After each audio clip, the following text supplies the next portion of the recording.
I was on such a roll until someone interrupted me and pointed out I wasn't recording. But anyway, the centripetal force is going to equal the magnetic force. And since we're doing an ideal situation here where the velocity is perpendicular to the magnetic field, as you can see in that picture, then we would have our sine of theta right here, but it would be the sine of 90, which would just be 1.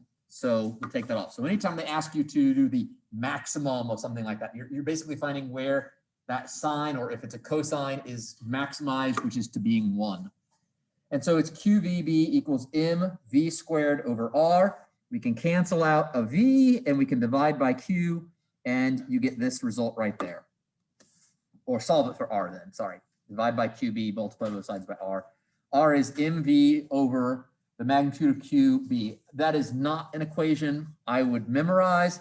I would remember this up here. Real quick, easy derivation, because you're not always necessarily solving for r. Again, if you already know centripetal acceleration, then this should be the easy way to do it. It's one less thing to memorize.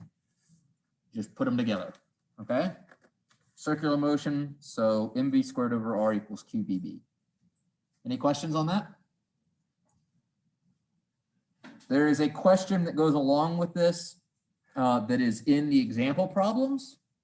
By the way, I finished all the example problems, so if you want to look at them, you can. I wrote little explanations as I did them too. So, but it has the uranium-235 and uranium-238. There was a little bit of a typo in there where it said that they had a slight, or they were slightly charged, but it was supposed to be they were singularly charged, meaning they have a charge of 1 plus electron, you know, like one fundamental charge. That was their charge. So in the version, in the example problems, I whited that out and wrote singularly. So anyway, you go through and you can use that and find this. If we take a look real quick, where is it? So I did these, that's it right there. All I did was find the radius of curvature of each of them. And then of course, the distance between where they would end up would be the difference between their diameters. So I used the radii, multiplied them by 2 to get the diameters, and then found the difference between them. And that's pretty much it. And that's what I did down here on this bottom line. It's the difference between the diameters, twice the radius is the diameter, so 2 times the difference in the radius is what it's going to be. Okay? So there's that one. The rest is just plugging in math on that. But we can come back and look at that more later. Okay? And what are these dots? Look, your book's actually putting circles around them. What do those mean? Yeah, the arrow is coming out of the page, like coming at you, right? Like that. Pointed at you. Okay. Next, if we have a charged particle that's moving at an angle to a magnetic field, it is going to go in a circular motion. That is true, but the component of the velocity that is parallel to the magnetic field is going to be unaffected. And so we'll actually have the circular motion along with a translational motion, which will make us a nice helical path, which is kind of what I drew for you when I was talking about the aurora borealis, when the charged particles come in at an angle to our magnetic field and they spiral down, or not spiral, they helical down. Actually, I guess they do kind of spiral because the magnetic field gets stronger, and so their radius of curvature gets smaller because it's not a uniform magnetic field. But anyway, point is, they spin around like that as they go. And so you get this helical path as it goes through there. So you can imagine using this to differentiate, well, one, what kind of charge something has, and then also what mass it is. So like if you look at this one, you know, these are both positively charged, so they're short an electron, because if I do my fingers in the direction of the velocity, and I turn my palm, so I curl my fingers in the direction of the magnetic field, because out here, it's inward. If these had a plus, had an extra electron on them, then they would have gone that way, right? So you could do something like this to tell, one, what the masses are, right, by looking at the radius of the curve of it, and two, what the actual charge is, positive or negative. And then, you know, or if you know the masses, you can figure out the charge, or vice versa. All right, that's the mass spectrometer. Okay, Here, we're going to start talking about the force on a current carrying wire. So here, a current carrying wire, we just treat as a bunch of positive charges moving. So instead of just F equals QVB sine theta, what we're doing is saying, all right, we're going to do this as Q velocity is distance over time, B sine theta, and then we're going to pick a particular distance, which is the length of the wire, and then the time it takes for it to go across there. And so we can change that D to L. We can take the time it takes to go across there. That's, charge divided by the time that it takes the charge to move across there. That's current. So the Q over T is current. The D becomes L, and B stays like that. So I don't know. I usually write it. I don't know, for some reason, it sticks in my head when it looks like the name Bill. So, Bill. I don't like Bill Nye. He's not a scientist. He's an actor.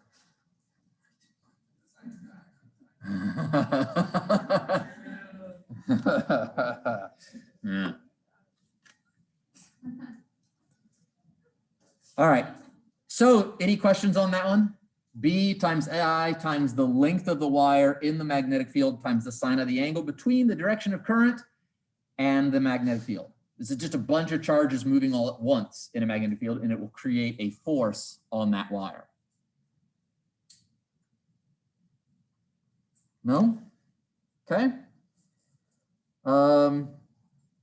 We also have these current carrying loops here. We can have a loop of wire with electricity running through it. Is our test Wednesday, or it's on Wednesday, right? Okay, so we have a current carrying loop here.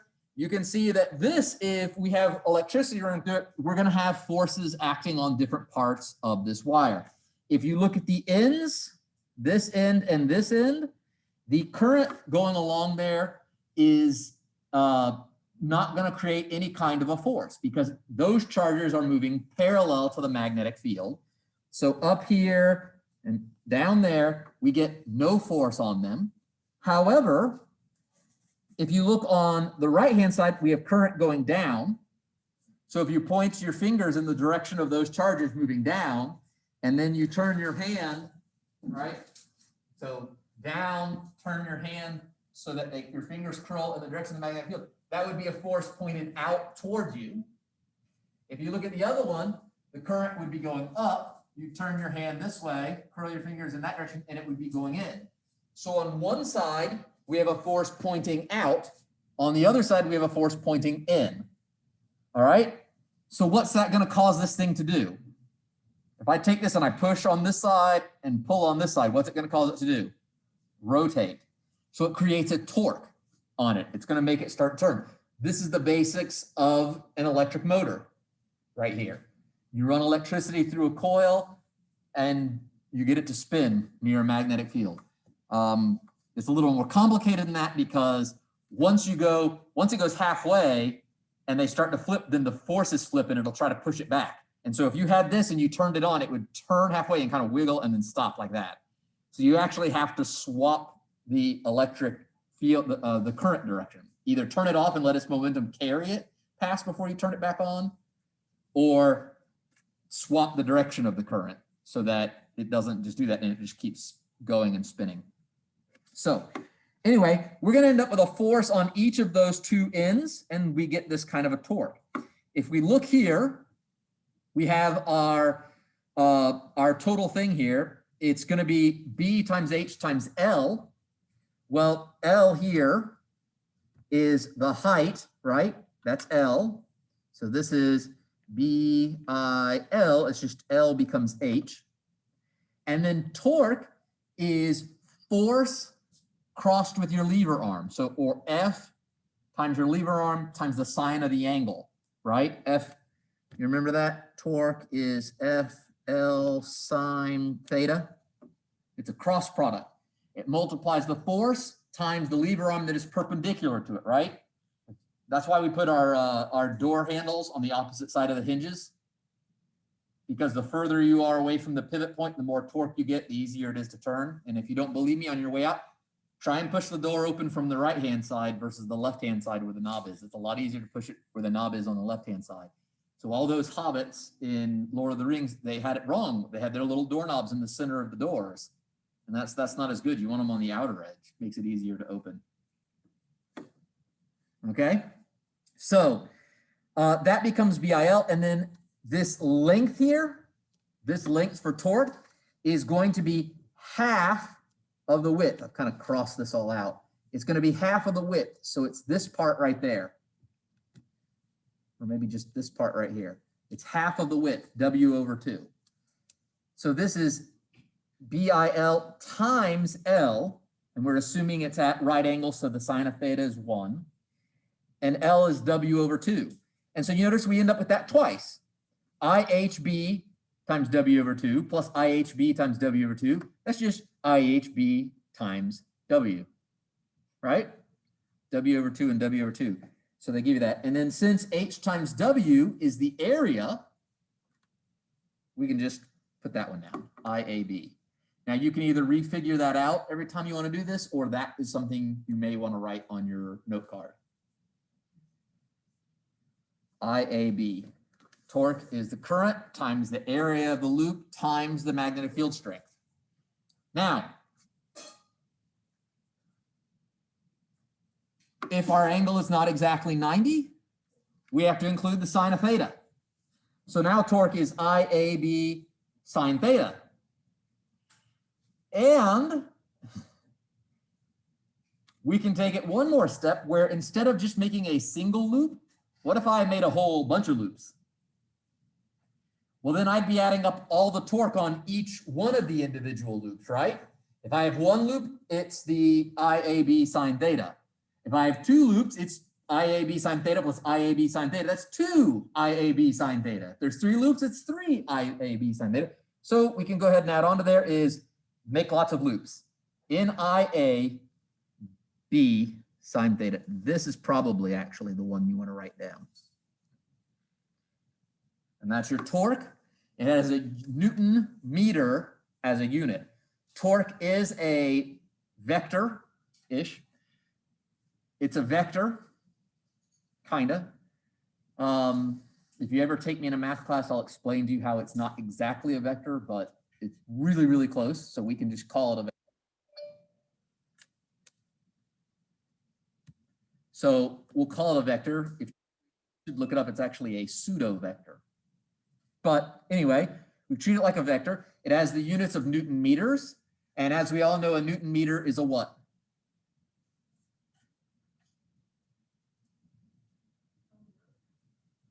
It's the same unit for work, right? As a joule. Except whenever we do torque, we don't write joule, do we? Why wouldn't we? If they're both Newton meters, is this an energy? Is torque an energy? It has the same units as energy. How can it not be? Huh? Say it. What doesn't? Torque has a direction.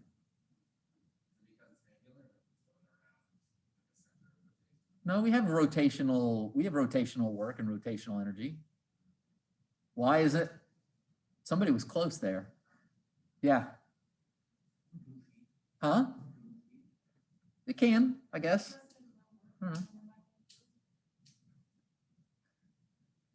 Torque has a direction. Does work have a direction? No. This is a vector Newton meter. The work Newton meter is a scalar. All right, so they don't have the same dimension. They look similar. One is a vector, one is a scalar. So one has a direction, which is the torque, and the other does not, which is work. So don't get those two confused. Don't ever see a Newton meter after a vector quantity, because it'll be a torque. Don't change it to a joule. It's not a joule. Okay? A joule is a scalar quantity. All right, any questions on that so far? All right. We can use this to make certain instruments here. This would be a galvanometer. They were the original ammeters. And basically what you would do is run electricity through that coil. It would then create a torque in that magnetic field, and then it would work against the coil in that spring, and it would cause it to rotate. The more electricity you put through it, the more it would rotate and the more current it would read. Originally, they weren't even calibrated. They just told you if like current was flowing. Then they started getting calibrated with a scale, and it could tell you how much current was flowing. And anyway, they're a lot better now than they used to be, and started getting called ammeters when they actually started having a scale on them. So I guess technically this one has a scale, so this should be listed as an ammeter as far as I would think, but whatever. Here, experimental observations, we can find that the magnetic fields around a current carrying loop actually form in concentric circles around it. It makes circles around it. If you put iron filings around a current carrying wire, you can see them, they will line up like that and make these like circles. If you put a bunch of compasses around a current carrying wire like that, they will all point tangential to the magnetic field. They're going to line up with it. And so they're all going to be pointed in circles around there. So the magnetic fields around here essentially just go in loops like this. And it's stronger when you're close and gets weaker as you get further away.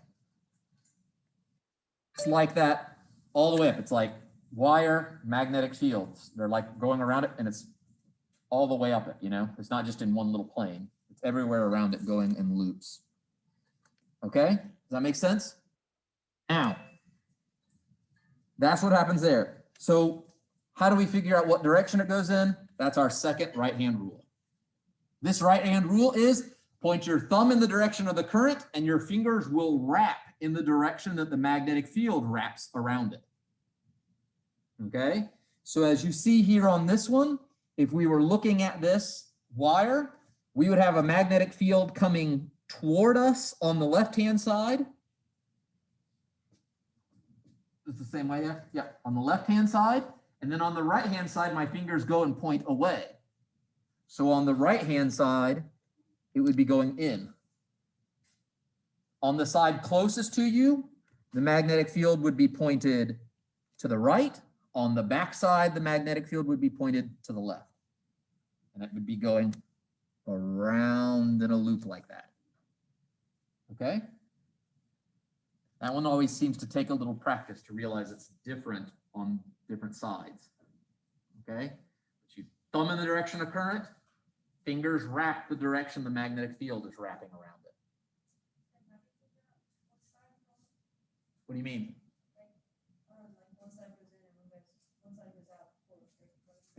Yeah. I just, whichever side I wanted to look at. It depends where the problem is asking you to look. But I mean, like, what do you, like, what tells you what to do? Like, what tells you which direction to go? My fingers, they wrap around. So if I'm looking from above, my fingers are wrapping counterclockwise. That means up here, it's going this way, this way, this way, this way, this way. If you're looking here, as I put my thumb in that direction, my fingers wrap. They're coming towards you on this side, and then as they wrap around, they're going away from you on this side. It's the direction my fingers are pointed as I curl them around it. If the current was going the other way, then on this side, my fingers would be coming towards you and then away from you. If it was pointed this way, they'd be going over, they'd be going to the right underneath, to the left on top, down on the right, up on the, I'm sorry, down on the left, up on the right. So thumb in the direction of current, fingers wrap in the direction that the magnetic field goes. Okay? Make sense now? All right, that's your second right-hand rule. Make sure that you know it.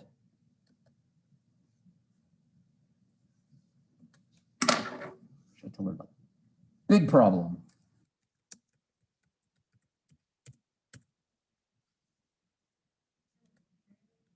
Huh?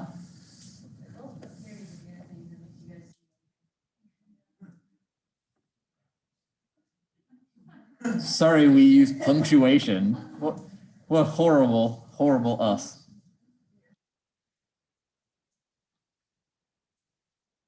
All right. So how strong is this magnetic field going to be? Well, we're going to go into what is called Ampere's law. And so we had Gauss's law where we made Gaussian surfaces, and we found where all the electric field was the same all over the surface. And we did that because the electric field diverged. Remember, we had del dot E equaled, what is it? What did I use for it? Well, what did I use for the current density? I've forgotten what letter I used. Nobody cares? Oh, wait, it was No, that was flux. What did I use for it? I didn't use J. I used the charge density. Oh, maybe I did. Did I use rho? I may have used rho. Rho over epsilon naught. So charge density. Thank you. All right.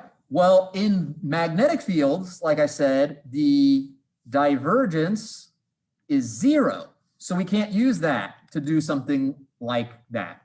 But we do have del cross B is equal to what is mu naught J, where J is our current density. It's how much current we have moving per unit length here. Okay, it's our current density. And by looking at that, we can actually take and sum everything up. Give myself a little more space here. We can sum everything up, this time over an area, not over a volume. So if we're looking back here, what we're saying is we're looking at this loop. We're looking at this area inside the little circular path. We're looking around it. And we're going to add up all the currents that are inside it. Now, if I'm looking at this and I have my little loop area, essentially what I have is a bunch of little loops everywhere inside it, right? Well, it turns out if you look at this, if we zoom way in, when I have this loop right here next to this one's going that way, this one's going this way. So everywhere in the interior, it cancels out. That's the curl. How much is it spinning around like that? It cancels out to be 0 everywhere, except on this outer edge. On the outer edge, we have a little bit of stuff going like this that's not getting canceled out by anything.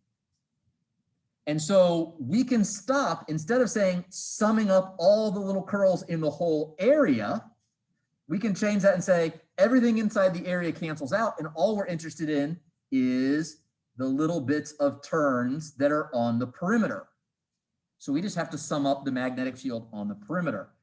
That makes this become the sum of just the magnetic fields times the length around whatever we're looking at. And then this just becomes, well, it's the sum of all the current densities. That's, or the charge density. This is just going to be mu naught times I, the total current then, when we add up all the density, current densities. And then if we give ourselves a situation where B is in a nice orientation like that, perpendicular to our currents, we get just B times L here, which is mu naught I. And then L is the length of the circle we're looking at. How do I find the length of that circle?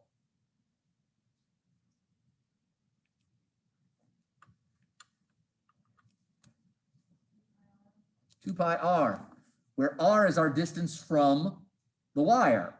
So this is B times 2 pi r equals mu naught I, which says B equals mu naught I over 2 pi r.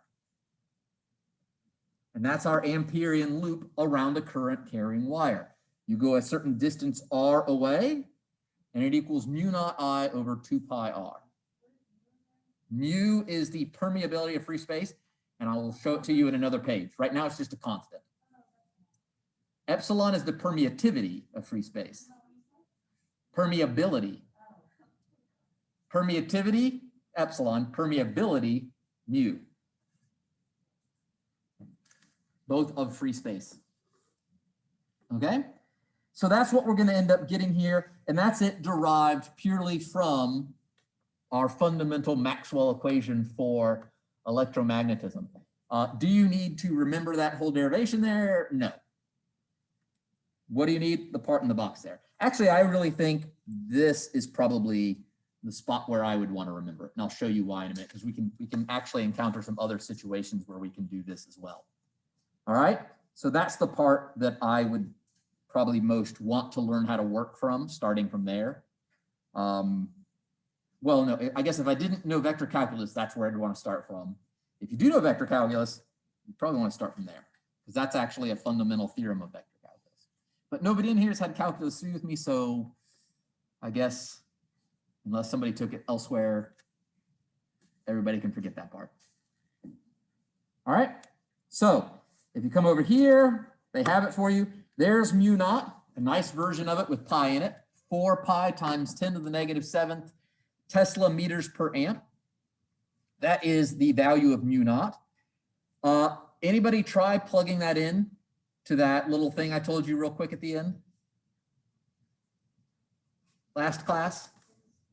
Yeah, and if you actually do look up those two values and plug them in, it gives you exactly the speed of light, which to me was always so super amazing that you could have these things because magnetism was developed and that mu was measured independently.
Hello?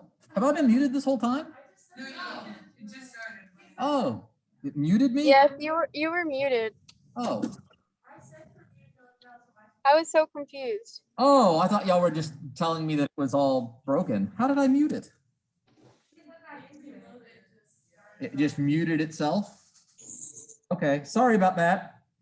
Okay, let's try this again. Let's see if this is working now. Start broadcast. Come on. Especially since, all right, there we go. Anybody remember who those people were? You want to email them and tell them we're set now? I don't remember who it was in there. Maybe. Or they're like, sweet, I don't have to be here now. All right. All right, so this is all recording. Let's keep going. So anyway, to me, that was always so fantastically amazing. Like, what a great triumph for me that would work, right? That would actually end up all mixing together and so beautifully. Like, if I had seen that, I would have said, there is no way that this theory is ever going to fail if it had that great of a success. But guess what?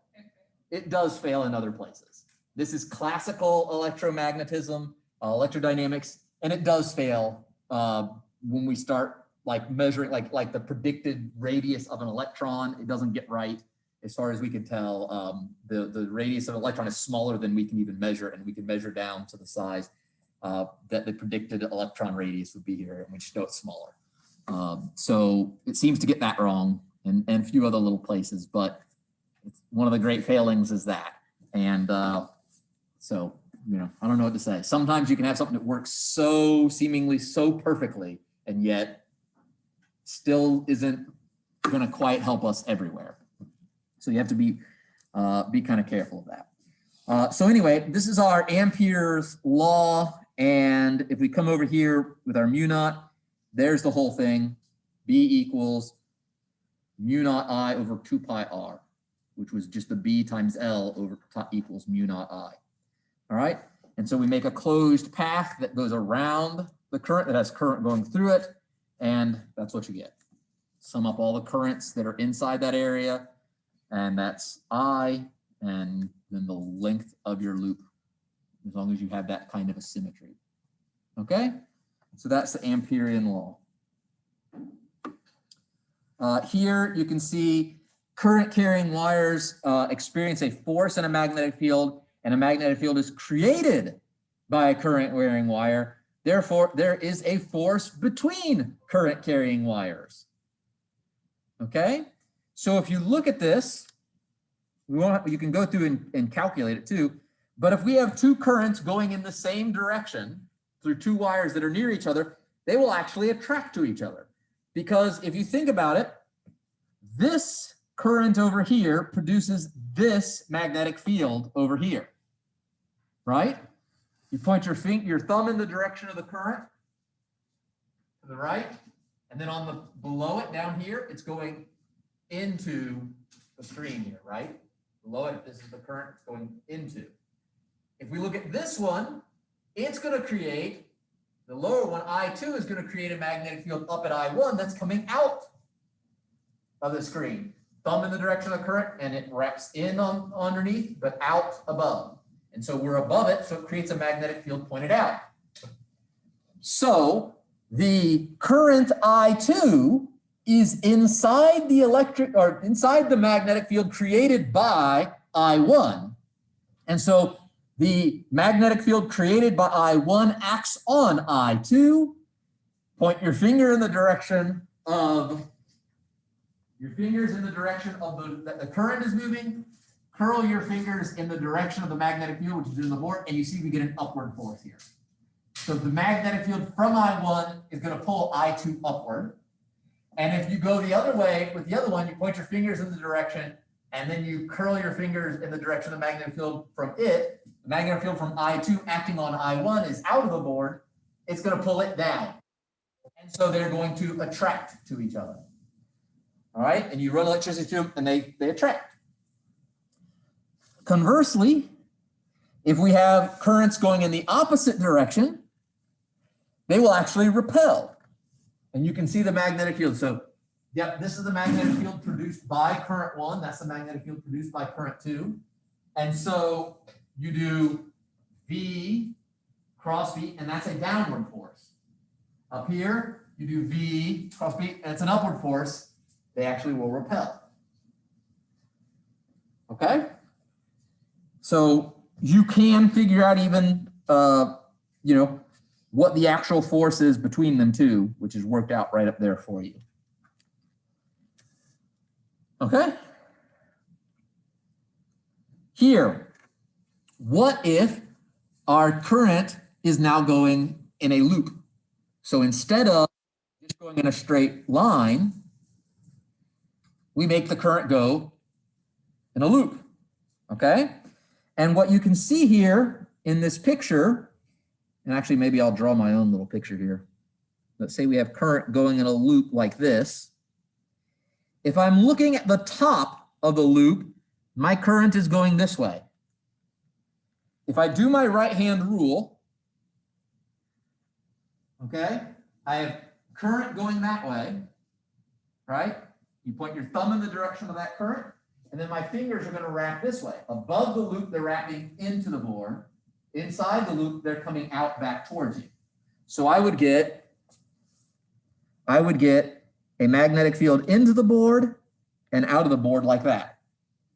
If I come over here, let's say anywhere, like right here, I do the same thing.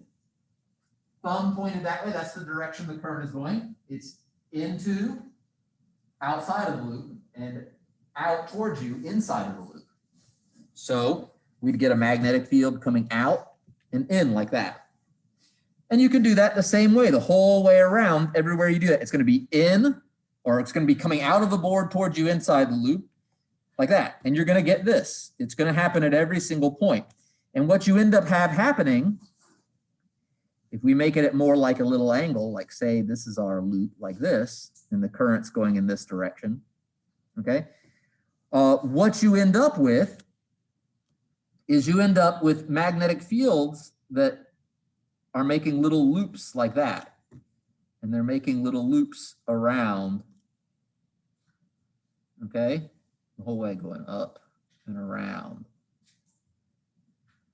Everywhere like that. The whole way around. And of course, there's concentric, so there's other outer larger ones, right?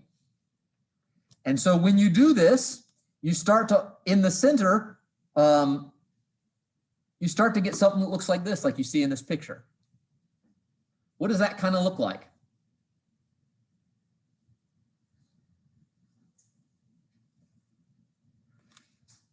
Let's do this.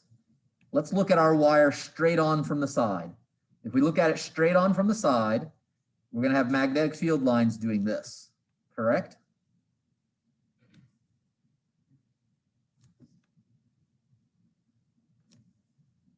Right? So I turn the loop on its side.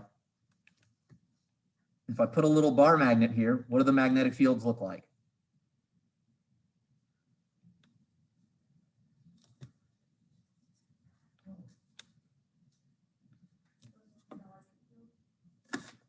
Well, they kind of look like an electric field, but those are the magnetic field ones. North, south. So if I put current going through a loop like that, what am I creating? A north-south magnet, right? This would be the north side. This would be the south side. And remember what I said, all magnetic field lines form a loop. So if we followed these field lines through the magnet, they would actually close loops, just like what we have going on right there. So if we send current in a circular path, we get a little north-south magnet.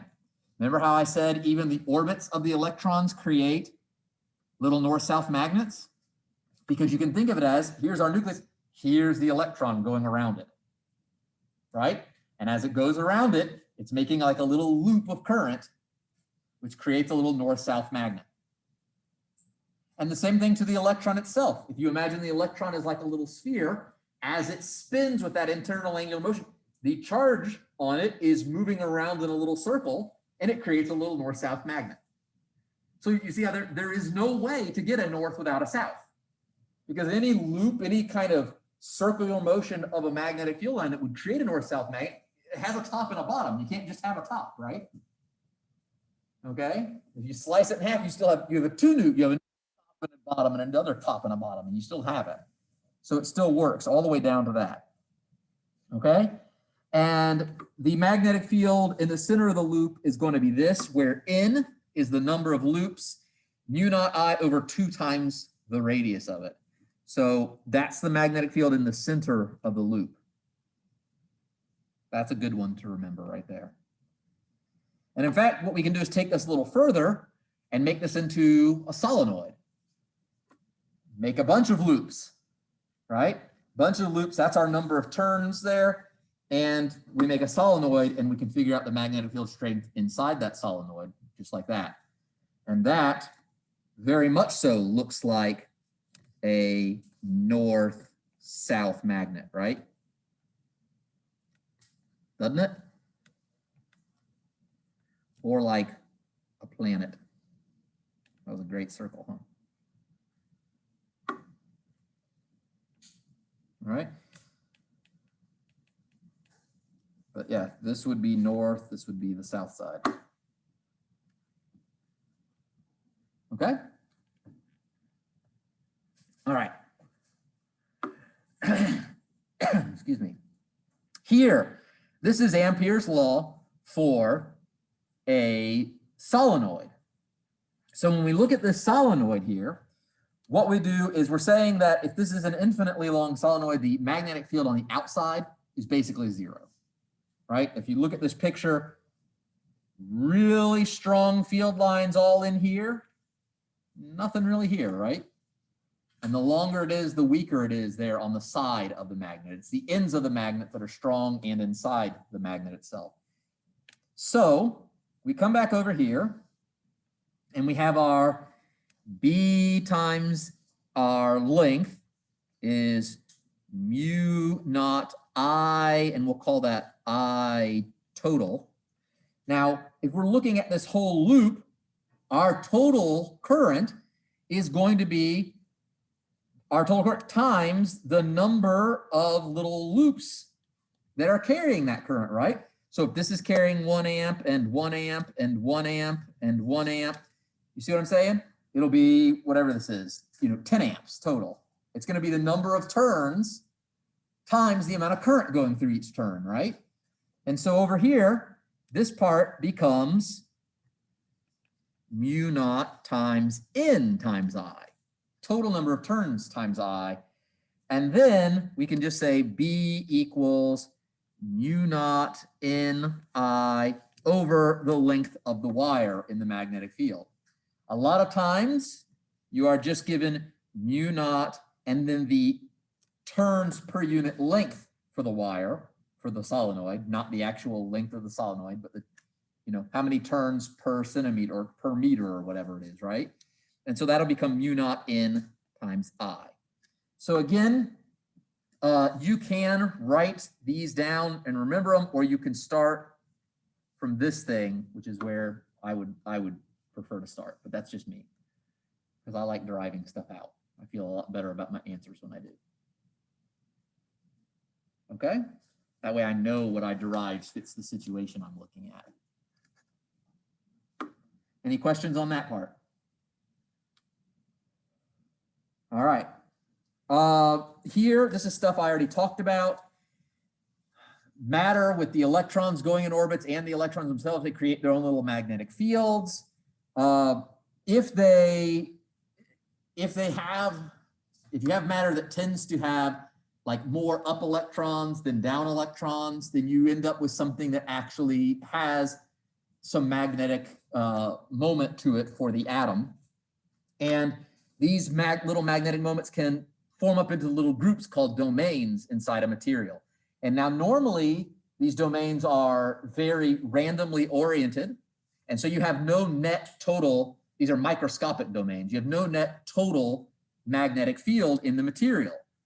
But if you put a magnetic field on it, they will line up, right? If you have a paper clip, it is not magnetic, but if you put a magnet near it, it will magnetize and attract to it, right? That's what's going on here. The domains will mostly line up like you see in the second picture, not perfectly. The stronger the magnetic field, the more they will line up. Eventually they totally line up and you get nothing more out of it. Once you get them all lined up, ferromagnetism has a limit. So initially ferromagnetism is very strong, but it has a limit because eventually they all line up and you can't line them up anymore and ferromagnetism doesn't get any stronger. So that's the ferromagnetism. Very similar to something also you might have heard of as fairy magnetism, but they're usually used interchangeably. This is one of the ways they tell that the Earth's magnetic field used to be different because they go and find rocks and the magnetic alignment would have been formed when the rock cooled. That's the idea. So the rock cooled and it would have pointed at whatever magnetic, whatever magnetic direction there was at the time. And we even measure it nowadays. While we've been measuring it, we've seen that it actually does move and shift a little bit. And so we can actually see that the magnetic field is in different directions. And in actually look in the past, you see that it's actually sometimes in the total different direction. But the magnetic field will occasionally switch. All right. And last I heard, we seemed to be getting into a period where that was happening, where our magnetic field was kind of weakening and reversing in some places. So like maybe y'all or your kids one day will get to see Aurora Borealis here in Florida, while the pole is in the process of switching over like 100 years or something, and then all our compasses will point the other way, kind of a thing. If you're not ferromagnetic. Every material, if you have an atom with electrons going around, is, oh, no, I'm sorry, not that. A lot of them are paramagnetic. They partially align, but it disappears when the magnetic field. You can't keep it magnetized. It's too, if you make it really cold, you usually can, but a lot of times they just won't stay magnetized. Here is every material exhibits diamagnetism. This is a magnetic field that forms opposite to any applied magnetic field. This basically seems to have no limit to it. So at first, the ferromagnetism of attraction is more powerful, but if you get a magnetic field strong enough, the ferromagnetism gets to an upper limit, but this diamagnetism does not. And we'll learn about how diamagnetism works in the next chapter, but it's always a repulsive field. So if you have a strong enough magnetic field, you can basically float anything. And that's what you see here in this picture. That's a little frog floating. And I will show you a video of it when we get into the next chapter of some different diamagnetic materials getting levitated. All right, that is it for this chapter. How many of you want me to do a review thing tomorrow afternoon? What do we say? Like 2 o'clock Saturday? What day can most of us do? Oh, I know, but so I thought you were asking me to do one this weekend. Oh, yes, I'll do one before the test. I thought you were requesting one earlier. All right, never mind. We'll do one next week then, early next week before the test. Look at that. I was going to give up my Saturday for you people. Okay, well, I didn't know. I thought you were just asking me a few quick questions, but also still thought I was supposed to be doing a review this weekend. Have a great weekend.